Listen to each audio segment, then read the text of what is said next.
you did mention inflation, and that brings us to the next story of the CPI print of 8.5%.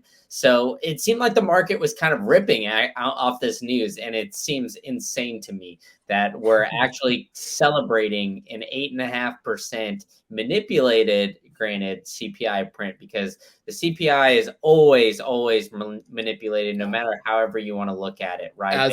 As my friend Walton on Twitter says, there's no bigger lie than CPI. Exactly, right? So, I mean, we see energy prices year over year, 75% increase. Everything from food at home up 13%, new vehicles up 10%. So just insane numbers here on the full breakdown. But, we have the White House saying that month over month it's been 0%, so those already elevated prices didn't get any more elevated, so that's something that should be celebrated.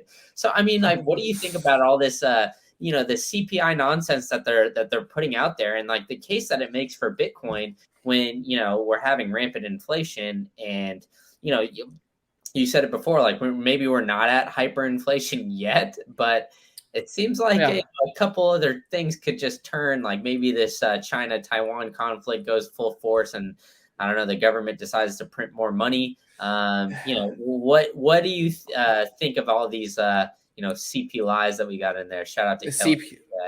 Yeah. So yeah, it's nonsense, just like you said. I mean, we have had negative GDP for the past 2 months. That's the definition of a recession. But as communists, they want to keep changing the definitions of things. And we just had midterms coming up, and the Democrats know they're going to lose, right? I'm no Republican either.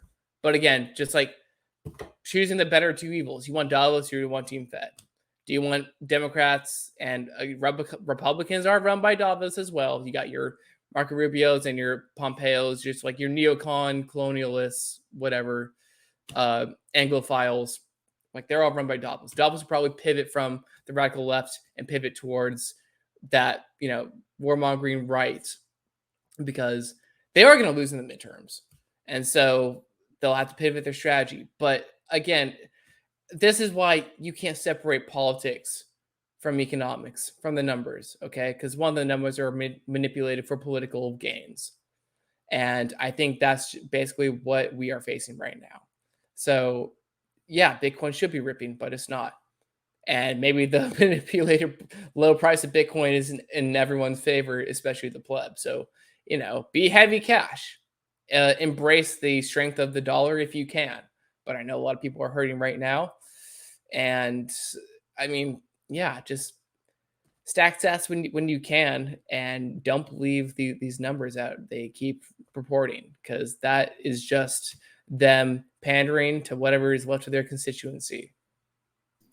Look, I'm going to push back to you about corn not ripping, right? So, I mean, what was we had 24 candidates? That's nice. What is it now? So, I mean, but on that, right? So the low was about 17, 18,000, somewhere in that range. So, I mean, we're up 30% from that low, if you really look back and think about it. So, yeah, granted, it's not ripping the traditional bull markets 10%, every hour or something crazy like that.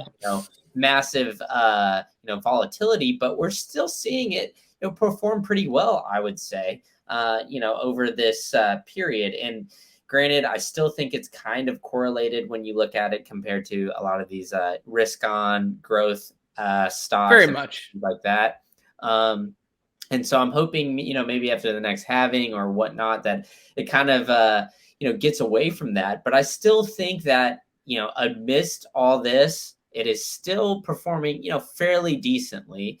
Granted, like you said, it's still cheap compared to the all-time high of 69K. Nice. And we should, keep that going. So, I mean, I see it as a good buying opportunity. Will it go lower? I don't know. I honestly think maybe we haven't seen the lows from everything, but I think all in all, it's still performing fairly decently. I don't really like to look at price too much because I just continue to stack. But I think it's really interesting how it is kind of performing, and it is up 30% from its bottom right now. And so, yeah, I mean, I think the argument of it not being an inflation hedge, you saw the bears kind of dancing on everybody's grave when it bounced from 69 to 17. I don't know. I think like we're just kind of still in these 4-year cycle periods, and the CPI prints and everything else, like it's still kind of correlated when it comes to the financial markets. And so Yeah. I think eventually it'll get away from that, but right now it's a tough time for everything in the market, so it shouldn't really be a big knock against Bitcoin just because it's not at its all-time high. Yeah. If anything, look, I'm not a TA guy. Okay. Like what little technical analysis I've learned has been in the past year because Tom does a market report twice a week. And what we do is we look at monthly and like the lowest time frame I think is like weekly charts, but we look at monthly, quarterly. And I think those are the patterns that are crucial. So all these people, like not to hate on them, but all these people in Twitter spaces, and granted, I'm not a trader either, and a lot of these people are, but to basically play with your imaginary crystal ball, like what Bitcoin's going to do, it's just you're not doing yourself any favors if you're looking like hourly, daily.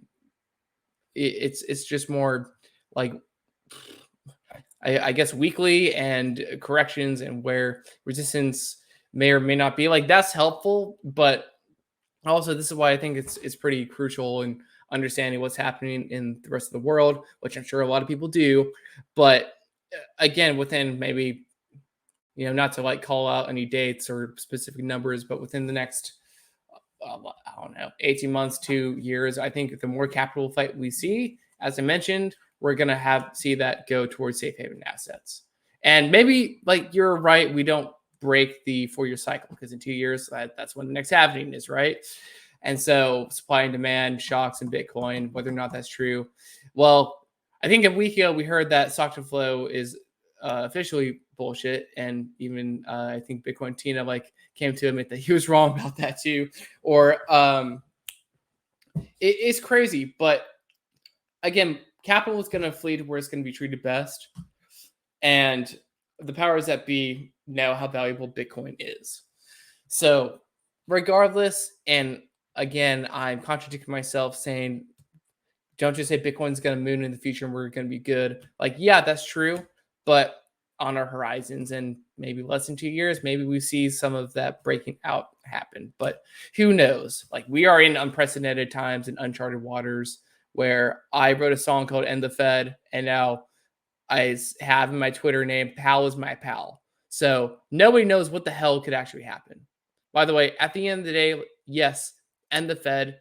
I am a Rothbardian, Misesian, Luongan, like central planning always fails. Okay. And that's why we have Bitcoin, right? Chancellor and bring for second ballot for banks, all of that shit. And sound money fixes this. Bitcoin does fix this.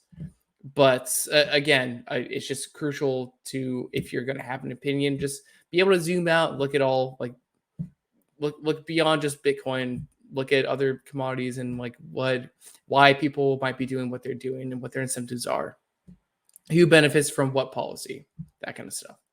So eventually Bitcoin wins, but if you want to be a part of the conversation, put in some work.